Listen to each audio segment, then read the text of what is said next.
Hello Riders.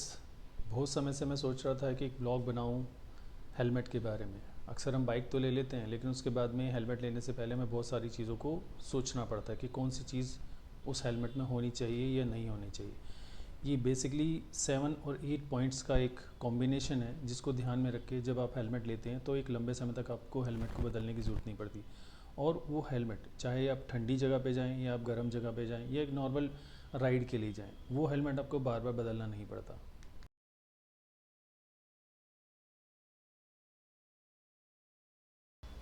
शुरुआत करते हैं उन सब पॉइंट्स की जो कि हमें हेलमेट लेने से पहले सोचने चाहिए। ये हेलमेट मेरे पास पिछले 4 साल से है और मेरे को इसमें कोई प्रॉब्लम नहीं है। तो सबसे पहले हेलमेट लेने से पहले हमें क्या देखना है, हेलमेट के पीछे नॉर्मली ये उसका वेट लिखा हुआ होता है। तो हमें ये देखना है कि हेलमेट का वेट क्या है। आप कोशिश करें कि हेलमेट वो लें जिसका वेट कम से कम हो, बट इसका मतलब ये नहीं है कि हेलमेट इतना हल्का हो जाए कि वो आपके हाथ के दबाने से ही दब जाए।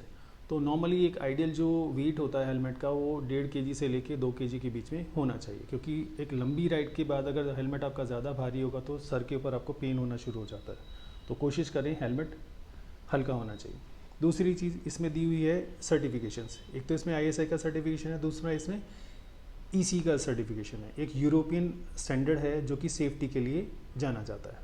तो ये चीज़ें आपको ध्यान देनी है। दूसरा पॉइंट है सेफ्टी सर्टिफिकेशन। जैसा कि मैक्सिमम हेलमेट जो इंडिया में बिकते हैं उन पे सब पे ISI मार्क होता है, बट ISI मार्क इंडिया में बेचने के लिए किसी भी प्रोडक्ट को रिक्वायर्ड एक स्टैंडर्ड है, लेकिन वो सेफ्टी का स्टैंडर्ड नहीं है। तो अगर हम सेफ्टी के स्टैंडर्ड की बात करें तो हेलमेट के अंदर हम दो बेसिक जो मेजर स्टैंडर्ड हैं जो माने जाते हैं, वो ECE और डॉट का होता है। ECE यूरोपियन जो देश हैं उन लोगों ने एक स्टैंडर्ड बनाया हुआ है, और जो डॉट है वो अमेरिकन स्टैंडर्ड है। तो आप देख लें कि हेलमेट के ऊपर उनमें से कोई स्टैंडर्ड मार्क किया हुआ है या नहीं हुआ। तीसरी जो बात है वो है इसका वाइज़र। वाइज़र आप वो वाला लें जिसके साथ में कि पिन लॉक भी आए। पिन लॉक का बेनिफिट ये होता है कि जब आप ठंडी जगहों पर जाते हैं तो जब अंदर से आपकी जो फ्यूम्स हैं, जो आपकी जो एयर है वो गर्म है, लेकिन बाहर का जो एनवायरनमेंट ठंडा होता है, तो वाइज़र के ऊपर फॉग आ जाती है। लेकिन अगर आपने पिन लॉक वाला हेलमेट लिया हुआ तो उस तरह का प्रॉब्लम आपको नहीं आता। स्पेशली जब हम लेह लद्दाख या काज़ा जैसी जगहों पर जाते हैं तो ठंड की वजह से आप बार बार हेलमेट का वाइज़र नहीं खोल सकते। अगर आप खोलते हैं तो आपके फेस पे एक ब्लैक पैच बन जाएगा या स्किन आपकी जलनी शुरू हो जाएगी। तो आपको पिन लॉक वाला ही वाइज़र या हेलमेट आपको लेना है। इसके बाद हम बात करते हैं वेंटिलेशन की।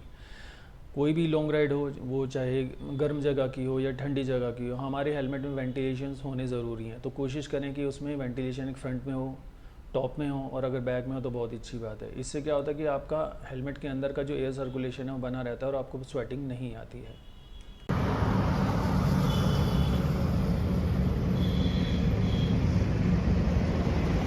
इसके बाद जो नेक्स्ट टॉपिक है जिस पे आपको ध्यान देना वो ये कि जो आपकी हेलमेट की जो पैडिंग होनी चाहिए वो रिमूवेबल होनी चाहिए, ताकि उसको आप वॉश कर सके। जैसे कि ये आपका रिमूव हो गया तो आप इसको वॉश कर सकते हैं।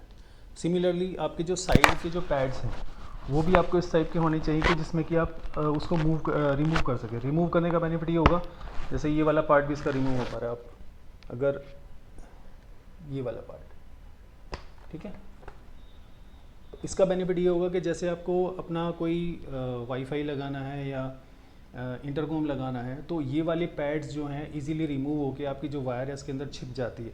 अगर ये रिमूवेबल नहीं होंगे तो पहली चीज़ तो क्लीनिंग में प्रॉब्लम आएगी, दूसरी चीज़ आपको अगर वाईफाई लगाना है या अपना इंटरकॉम लगाना है तो वो इसमें फिट नहीं हो पाएगा। अब हम बात करते हैं नेक्स्ट टॉपिक की। नेक्स्ट टॉपिक है हमारा विंडशील्ड। अगर ये विंडशील्ड होती है तो अननेसेसरी की जो एक्स्ट्रा एयर है नीचे से आपके हेलमेट में जा सकती है, वो नहीं जाती है। प्लस में इसका दूसरा बेनिफिट ये होता है कि अगर आप कोई रिकॉर्डिंग करते हैं या व्लॉग बनाते हैं तो आपको माइक रखना कहाँ पे है।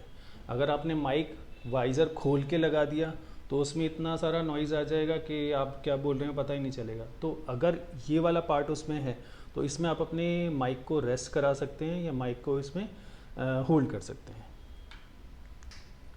नेक्स्ट पॉइंट आता है हमारा लॉकिंग सिस्टम। आजकल जो हेलमेट हैं, मैक्सिमम जो हेलमेट हैं वो C टाइप लॉकिंग के साथ आते हैं। ये हमने पार्ट को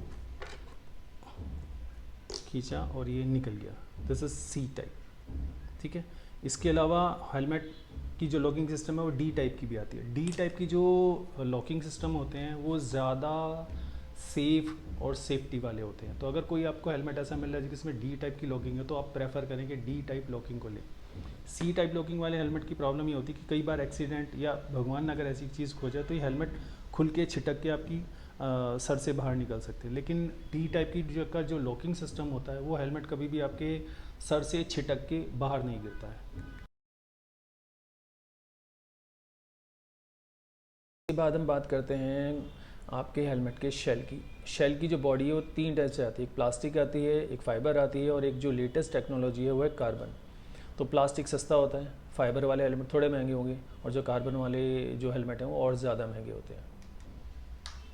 एक लास्ट पॉइंट आपसे और डिस्कस करना चाहूँगा कि जब आप हेलमेट लेते हैं तो स्पेशली उसकी जो पैडिंग है उसको आप ध्यान से देखें कि बहुत ज़्यादा हार्ड ना हो, ठीक है, और इतनी ज़्यादा सॉफ्ट भी ना हो कि जब आप उसको पहने तो आपका हेलमेट हिलता है, वो हिलना नहीं चाहिए, क्योंकि अगर वो आपका हेलमेट हिल रहा है तो वो हेलमेट का साइज़ आपको सूट नहीं कर रहा है। तो आप अपने सर के साइज़ के हिसाब से ही हेलमेट को चूज़ करें।